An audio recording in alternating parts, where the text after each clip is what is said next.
Hi friends, मैं राकेश तांगी। आप लोग को इस वीडियो में मैं बताने जा रहा हूं कि भारत में नागरिकता कैसे प्राप्त किया जाता है। और जस्ट इसके पिछले वीडियो में मैंने आप लोग को बताया कि भारत के संविधान में नागरिकता जो है वो कौन कौन से अनुच्छेद हैं, क्या क्या नियम है, वो सारा चीज़ को बताया। और इस वीडियो में हम ये बताएंगे कि भारत में नागरिकता कैसे मिलता है और कैसे उसको त्याग हो जाता है। तो चलिए आइए हम शुरुआत करते हैं कि भारत की नागरिकता प्राप्त की विधि, यानी भारत में नागरिकता प्राप्त करने की क्या क्या विधियां हैं वो हम आपको इस वीडियो में चर्चा करेंगे। तो चलिए सबसे पहले देखते हैं कि कुल 5 विधि है जो कि भारत में हम 5 विधि के द्वारा हम भारत में कोई एक लागू करके, भारत में कोई एक का प्रयोग करके हम नागरिकता पा सकते हैं। और जो ये नागरिकता पाने का जो अधिनियम है वो अधिनियम 1955 के तहत लागू है। तो चलिए हम लोग जानते हैं कि 5 में से प्रथम क्या होता है कि जन्म के आधार पर, यानी 26 जनवरी 1950 के बाद, यानी जब संविधान लागू हुआ था उसके जस्ट बाद जिनका जन्म भारत में हुआ हो उसे नागरिकता दी जाएगी यदि उनके माता पिता या दोनों में से कोई एक भारत की नागरिक हो। यानी कि इस बात जन्म के कहने का मतलब ये है कि आप जैसे इसमें हम लोग बात करते हैं कि जैसे कौन लोग आएंगे, तो जैसे हम सभी जितने भी भारतीय हैं अभी वर्तमान में हम सभी इसके अंतर्गत आ जाते हैं। चूँकि हमारे माता पिता जो हैं वो कई सालों से भारत में ही रहते आ रहे हैं और वो ऑलरेडी यहाँ के नागरिक हैं, तो इसी आधार पे हम लोगों को नागरिकता प्राप्त है। तो हम आगे बढ़ने से पहले आप लोग को ये कहेंगे कि अगर इसका पिछला वीडियो आप नहीं देखे हैं तो आप अवश्य देखें, क्योंकि इसका लिंक डिस्क्रिप्शन में दे दिया गया है। और इसे समझने में तभी आप लोग को आसानी से समझ में आएगा, क्योंकि आप इसके जाकर के पिछला वीडियो देखें। और वीडियो अगर समझ में आता है तो लाइक, सब्सक्राइब एंड शेयर ज़रूर करें। तो चलिए हम आगे बढ़ते हैं। वंश, यानी वंश के आधार पे कैसे नागरिकता मिलता है। तो देखिए 26 जनवरी 1950, वही बात इसमें भी कि संविधान लागू होने के बाद जिसका जन्म भारत के बाहर यानी विदेश में हुआ हो उसे भी नागरिकता मिल सकता है। लेकिन रीज़न क्या है कि उनके माता पिता या दोनों में से कोई एक क्या होना चाहिए, भारत के नागरिक होना चाहिए, तभी क्या है कि भारत की नागरिकता मिल सकती है। 1992 में एक संशोधन हुआ था। 1992 अधिनियम के तहत क्या हुआ था कि अगर उसमें कुछ खास से सुधार नहीं किया गया था, लेकिन हालांकि क्या बोला गया था, अगर कोई भी बच्चा का जन्म अगर विदेश में होता है तो उनका माता यानी महिला अगर भारत के नागरिक हो तो उसे भी नागरिकता दे दिया जाएगा, ये कहा गया है 1992 के अधिनियम के तहत। हालांकि यहाँ पे पहले से वर्णन था, उसके बावजूद भी ये अधिनियम आया।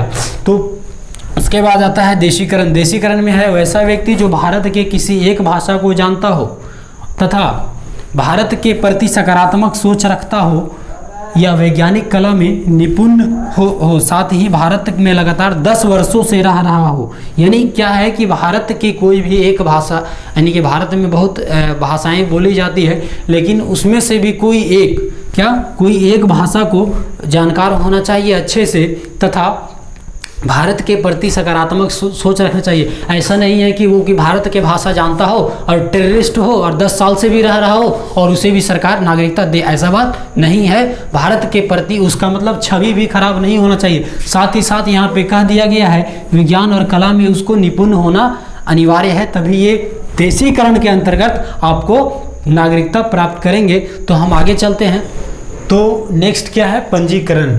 पंजीकरण में क्या है कि इस विधि के द्वारा नागरिकता प्राप्त करने के लिए भारत में लगातार 5 वर्ष तक रहना होगा, तभी क्या है कि आप भारत सरकार को क्या कर सकते हैं, आवेदन दे सकते हैं। यानी हम बताए थे इसके पिछले वीडियो में कि अनुच्छेद 11 के तहत इसमें कहा गया है कि इसका जो जिम्मेदारी है वो गृह मंत्रालय के अंतर्गत है। तो अगर 5 वर्ष तक आप भारत में रहते हैं और भारत की नागरिकता प्राप्त करना चाहते हैं तो आप आवेदन कीजिएगा तो आपको मिल जाएगा। नेक्स्ट क्या है, वे स्त्रियां जो भारतीय से विवाह कर चुकी है या भविष्य में करेगी, यानी वे स्त्री जो भारतीय से यानी भारत के किसी एक नागरिक से यानी वो शादी किया, एक ही से करेगा, ऐसे थोड़ी है कि बहुत लोगों से करेगा। तो क्या है कि उसको भी भारतीय नागरिकता प्राप्त हो जाएगी। जैसे कि अभी वर्तमान में आप देख रहे हैं सोनिया गांधी जो है विदेश के हैं, वो राजीव गांधी से शादी किए थे और वो अभी इनका वर्तमान में भारत की नागरिकता प्राप्त है। तो आप भी अगर चाहें तो वैसा मतलब आप लोग भी कर सकते हैं कि आप मतलब शादी किए किसी विदेशी लड़की से, तो उसको भी यहाँ आएगी तो उसको नागरिकता तुरंत मिल जाएगा, उसको फिर 5 साल रहने की ज़रूरत नहीं है। ये प्रावधान है यहाँ पे। तो चलिए भारतीय नागरिक के नाबालिग बच्चे को, यानी इसमें नाबालिग बच्चे कहने का मतलब होता है नाबालिग जिसके 18 ईयर्स से 18 वर्ष से उसका एज कम होता है, उसको क्या कहते हैं, नाबालिग कहते हैं। लेकिन बात रह गया कि हम लोग की तो हम बता दिए थे जन्म के आधार पे हम लोग को नागरिकता मिल जाता है, तो उसमें तो मिल जाए, तो फिर नाबालिग के बात कहाँ से उठा। तो नाबालिग का बात उठाने का मतलब यहाँ से है कि अगर मान लीजिए जाए किसी के फैमिली है जो कि विदेश में रह रही है और अभी ना कि वहाँ के अभी तक नागरिकता प्राप्त है, तो वो चाहे तो इसके तहत ये पंजीकरण करने के तहत वो क्या कर सकता है, अपने नाबालिग बच्चों को भी नागरिकता दिला सकता है। तो और एक क्या है, राष्ट्रमंडल देशों के नागरिक भारत में नौकरी कर रहे हो या फिर रह रहे हो, तो वे लोग भी आवेदन देकर नागरिकता प्राप्त कर सकते हैं। यानी हम राष्ट्रमंडल देश किसे कहते हैं, यानी कॉमनवेल्थ, यानी कि आप लोग देखे होंगे कि जहाँ जहाँ ब्रिटिश शासन किए हैं वे लोग क्रिकेट खेलते हैं। तो जहाँ जहाँ ब्रिटिश लोग का शासन हुआ है तो वही सभी देशों को क्या कहते हैं, कॉमनवेल्थ कहते हैं। और वहाँ देखते हैं कि चूँकि इंग्लैंड का जन्मदाता क्रिकेट, ये इंग्लैंड को ही क्रिकेट का जन्मदाता कहा जाता है ना। तो कॉमनवेल्थ के लोग जो सदस्य हैं उसमें जो जितने भी देश हैं वो क्या करते हैं, क्रिकेट खेलते हैं। तो इसीलिए कहा गया है कि राष्ट्रमंडल देशों के द्वारा, जैसे तो आपका हो गया ऑस्ट्रेलिया हो गया, इधर पाकिस्तान हो गया, बांग्लादेश हो गया, वे लोग भी क्या है कि नौकरी करेंगे या फिर यहाँ पे रह रहे हो तो उन लोग की भी नागरिकता आसानी से मिल जाएगा। नेक्स्ट क्या है, 5वां में भूमि विस्तार। चूँकि हम बताए थे कि नागरिकता प्राप्त करने की 5 विधियाँ हैं, तो चलिए भूमि विस्तार में क्या है कि किसी अगर नए भूभाग को भारत में शामिल किया जाए तो वहाँ के निवासी, यानी वहाँ के जो निवासी होंगे उन लोगों को स्वतः ही नागरिकता प्राप्त हो जाएगी। उन लोगों के आवेदन करने की या पंजीकरण करने की आवश्यकता नहीं है। क्योंकि आप वर्तमान में देख रहे हैं जो मेरा सिक्किम है मेरा, वो क्या है, सिक्किम को यहाँ पे 1974 में 2 के का के तहत, अनुच्छेद 2 के का के तहत इसको सहायक राज्य बनाया गया था। और उसके जस्ट 1 साल बाद 1975 को क्या हुआ कि ये 16 मई 1975 के पूरी तरीके से ये भारत में मिल गया। और भारत का एक जैसे अन्य राज्य हैं, झारखंड, बिहार, दिल्ली वगैरह जैसे अन्य राज्य हैं, वैसे ये भी राज्य बन गया। तो वहाँ के जो नागरिकता है, वहाँ के जो लोग हैं वो भारतीय नागरिकता उन लोग को मिल गया। उन लोग की कोई आवश्यकता नहीं है आवेदन करने की। तो हम लोग अब ये तो जान चुके हैं कि नागरिकता कैसे मिलेगा। तो अगर आप लोग अब हम ये चर्चा करेंगे कि भारत के अगर यदि नागरिकता मिलता है तो ख़त्म भी तो होता होगा, उसका अंत भी तो है, समापन तो भी होता होगा। तो वो कैसे होता होगा, हालांकि हम पीछे बता चुके हैं अनुच्छेद में, तो हम इधर भी चर्चा करते हैं। अनुच्छेद 10 में बताए थे कि देश विरोधी कार्य कीजिएगा तो क्या है कि आपको नागरिकता छीन लेगी। तो देखिए कैसे होता है, स्वतः परित्याग करेंगे। अगर आप विदेशी नागरिकता प्राप्त कर लेते हैं तो क्या है कि आपको जो है भारत की नागरिकता को परित्याग करना होगा। आप दोनों जगह की नागरिकता नहीं रह सकते हैं, क्योंकि आप पहले हम बता चुके हैं कि भारत की जो नागरिकता है वो एकल नागरिकता है। विदेशी नागरिकता प्राप्त करने पर, विदेशी नागरिकता यानी विदेश में जाकर के आप वहाँ रहने लगे, वहाँ पे बस गए और वहाँ की नागरिकता यदि पा लिए तो आपको यहाँ के नागरिकता को समाप्त कर दिया जाएगा। और तीसरा क्या है, सरकार द्वारा छीन लेने पर, अनुच्छेद 10 में हम आपको बताए हैं कि अगर आप किसी देश के विरुद्ध अगर कोई ऐसा कार्य करते हैं तो सरकार आपकी नागरिकता को छीन सकती है। और विदेशी नागरिकता यानी अनुच्छेद 9 के तहत आप विदेशी नागरिकता प्राप्त करते हैं तो भी क्या होगा, आपको नागरिकता छीन जाएगी। चलिए अब आप लोग को बताते हैं पासपोर्ट, वीज़ा और ओवरसीज नागरिकता क्या होता है। आखिर आप लोग सुनते होंगे कि लोग पासपोर्ट बनाते हैं, वीज़ा बनाते हैं, तो आखिर फिल्मों में देखते होंगे कि इसका पासपोर्ट वीज़ा फेल हो गया, तो आखिर ये सब है क्या। तो सबसे पहले पासपोर्ट को देखेंगे कि अपने देश को छोड़कर जाने के लिए खुद अपने देश से, खुद क्या है, अपने देश से अनुमति लेना पड़ता है, उसे पासपोर्ट कहते हैं। अगर हम अपना देश छोड़ के अगर विदेश जाना चाहते हैं तो क्या है, हमको अपने ही देश से क्या करना पड़ेगा, पहले अनुमति लेना पड़ेगा कि आप जा सकते हो, कि मेरे ऊपर कोई क्लेम, मेरे ऊपर कोई अपराध दोष, मेरे ऊपर कुछ नहीं होना चाहिए, तब सरकार जा कर के अनुमति देगा, तब हम विदेश जा सकते हैं।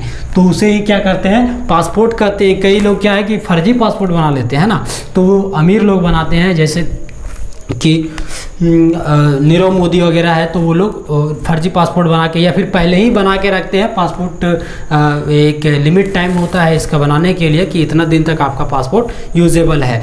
तो वो सारे चीज़ों को देखते हुए तब सरकार को वेरीफाई करते तब हमारा पासपोर्ट सक्सेस हो जाता है। तो नो नेक्स्ट हम आगे चलते हैं। वीज़ा, किसी दूसरे देश में जाने के लिए, कोई भी दूसरा देश हो, विदेश जिसे हम कहते हैं कि कोई भी देश, जैसे अधिकतर लोग लंदन जाते हैं, लंदन सऊदी जाने के लिए क्या करता है, उसे उस देश से अनुमति लेनी पड़ती है, उसे वीज़ा कहते हैं। अगर हम लंदन या सऊदी अरब या फिर यूएई जो सब जाते हैं, तो वहाँ से क्या है कि हमको अनुमति लेना पड़ेगा। अगर वो देश अगर हमको नहीं बुला रहा है तो हमको नहीं, जैसे अभी कोरोना काल चल रहा है, कोरोना काल में क्या है कि कहीं कहीं बैन कर दिया है कि आप नहीं आ सकते हैं, है ना।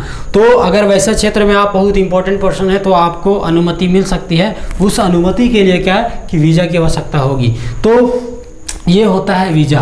हम तो नागरिकता के बारे में आप लोग को बता चुके हैं कि नागरिकता क्या होता है, कैसे मिलता है, कैसे समापन होता है, और एक अलग है ओवरसीज नागरिकता। ये क्या होता है, चलिए हम आगे बताते हैं। तब तक लास्ट तक आप लोग देखते रहिए। अगर आप लोग को समझ में आ रहा है मेरे वीडियो को तो लाइक और सब्सक्राइब अवश्य करें, और साथ ही साथ हाँ ये ना भूलें कि बेल आइकन को दबाएं ताकि आप मेरे वीडियो को मिस कर सकते हैं। तो चलिए हम आगे बढ़ते हैं, आप लोग को बताते हैं ओवरसीज नागरिकता क्या होता है। ये है केवल और केवल बड़े बड़े उद्योगपतियों को दिया जाता है, जो क्या है कि विदेशी नागरिकता ग्रहण कर लिए हो, वो लोग बिना वीज़ा को भारत आ सकते हैं। बड़े बड़े उद्योगी, जैसे अभी अक्षय कुमार है, अक्षय कुमार क्या है कि ये कनाडियन नागरिकता प्राप्त कर लिए हैं, तो उसको भारत की नागरिकता प्राप्त नहीं है। वो क्या है, तो वैसे में उसको क्या है कि ओवरसीज नागरिकता प्राप्त है। वो क्या है, मतलब एक अलग अमीर लोग हम कह सकते हैं, बड़े बड़े उद्योगपति, मतलब यहाँ पर सीधा साफ साफ लिखा हुआ